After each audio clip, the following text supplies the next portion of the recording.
but don't do it. Just almost do like Mike Pence. Don't be alone with a woman unless you absolutely have to.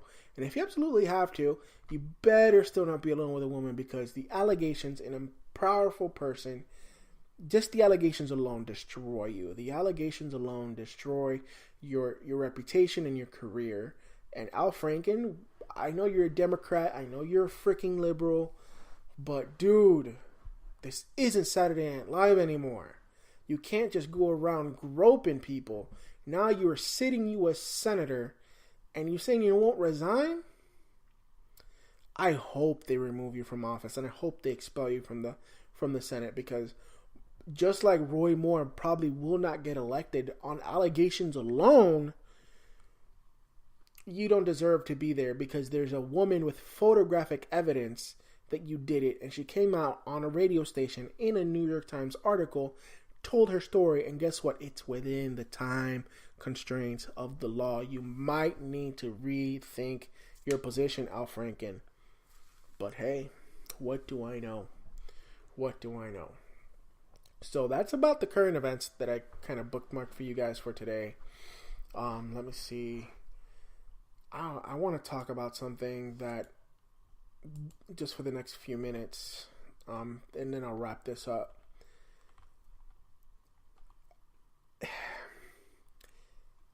I've been following a lot of conservative personalities on Facebook. And with the new Facebook algorithm and the video that Mark Zuckerberg released a few months ago about trying to help the U.S. government find these Russian bots and tapering down what's been going on, with fake accounts and stuff like that.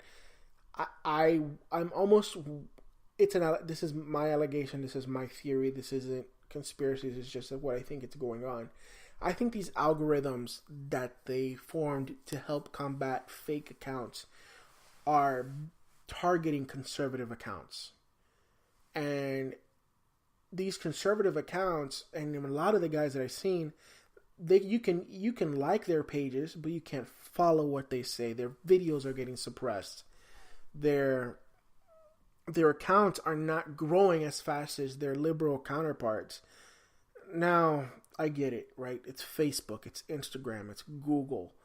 They lean that way, so they want to promote those guys. But let's also be honest, it isn't fair. It is, and we're not going to complain here. I'm not complaining, it's an observation, and I'm not accusing Facebook or Google of anything, or even Instagram. I'm saying this. I'm saying if you're suppressing somebody's right to free speech, and I get it, it's your own company, you do what you want to do, and if you want to tell people that, that truly oppose you don't want to have them, that's your prerogative as a company. But if you are the one who connects, for example, Facebook, they connect the world. That's what they talk. That's the thing. They connect the world. They bring face to face. If I'm a conservative and I'm looking for another conservative to listen to and follow, don't I have the right to find them? Don't I have the right to look for them? According to your slogan, right? I have the right to seek these people out and listen to them. No, I listen to a lot of these guys and I'm still able to listen to them because of, the AI does recognize that I do like their videos. The AI does recognize that I am a personality as well, and that these guys just follow me as well, so I'm able to see their videos. But if I'm new and I don't know about this and I'm looking for something, it's almost impossible to find these guys. It's almost impossible. I honestly, I don't even remember how I found some of these guys. I think it was before the major change, but a lot of these guys like Pissed Off American, Maurice Delk, Will Johnson, a lot of their videos have not been coming up on my newsfeed. Unless they go live at the same time I'm on Facebook, they don't come up as notifications.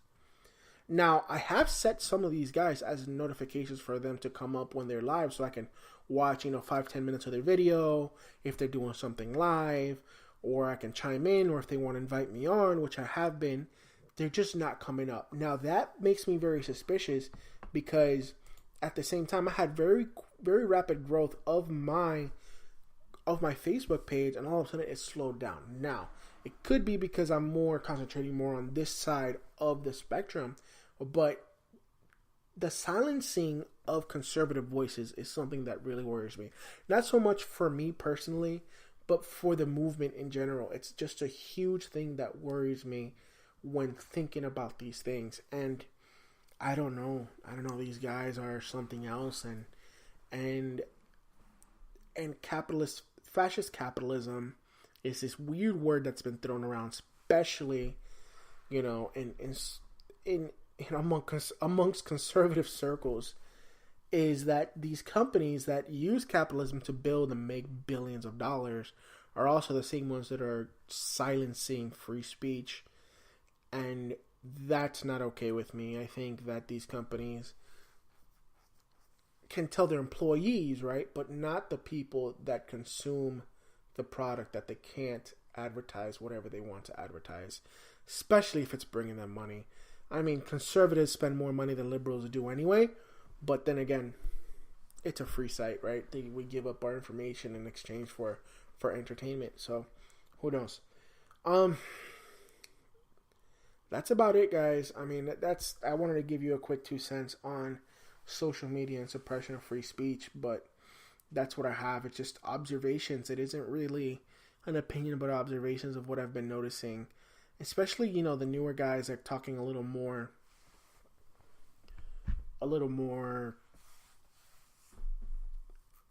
what's the word I'm looking for? They're a little more risque. They're a little more controversial. Those are the guys that are getting suppressed the most.